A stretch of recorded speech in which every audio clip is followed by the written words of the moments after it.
ভালোবাসছিলাম একটা মানুষকে, খুব ভীষণভাবে ভালোবাসছিলাম নিজের সবকিছু দিয়ে। কি করিনি তার জন্য?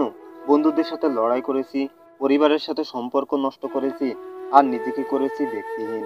তারপরেও সেই মানুষটা আমাকে বুঝলো না। তার কাছে দিনের পর দিন অপমানিত হয়েছি, তবুও সেই মানুষটাকে নিজের করে পেতে চেয়েছি, তাকে ভালোবাসতে চেয়েছি। আর সবশেষে আমিও তাকে হারিয়ে ফেলেছি আমার জীবন থেকে। তবে একদিন দেখা হবে আমাদের কোনো এক অচেনা জায়গায়, আর সেই দিন তুমি আমাকে দেখে চমকে যাবে কতটা পরিবর্তন হয়েছি আমি। আর সেই দিন আমার সাথে কথা বলার জন্য বারবার চেষ্টা করবে, কিন্তু তখন হয়তো সেই মানুষটা আমার জীবনে মৃত হিসেবে লিপিবদ্ধ থাকবে।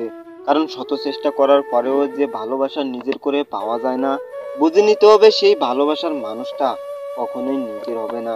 মাঝে মাঝে নিজেকে আড়াল করে কাছের মানুষগুলোকে বুঝিয়ে দিতে হয় একটা মানুষের বুকে কতটা কষ্ট লুকিয়ে থাকলে প্রিয় মানুষগুলো নিজের থেকে দূরে চলে যায়। কিছু হারিয়ে গেলে যা কষ্ট হয়, তার চেয়েও বেশি কষ্ট হয় তো বদলে গেলে। যে মানুষগুলো পরিস্থিতির চাপে পড়ে চুপ থাকে, সেই মানুষগুলো যদি কোনো কারণে একদিন রেগে যায়, তাহলে খুব বেশি ভয়ানক হয়। ভালোবাসা সবার ভাগ্যে হয় না, আর যার ভাগ্যে হয় সেই মানুষটা ভালোবাসার মূল্য দিতে বোঝে না।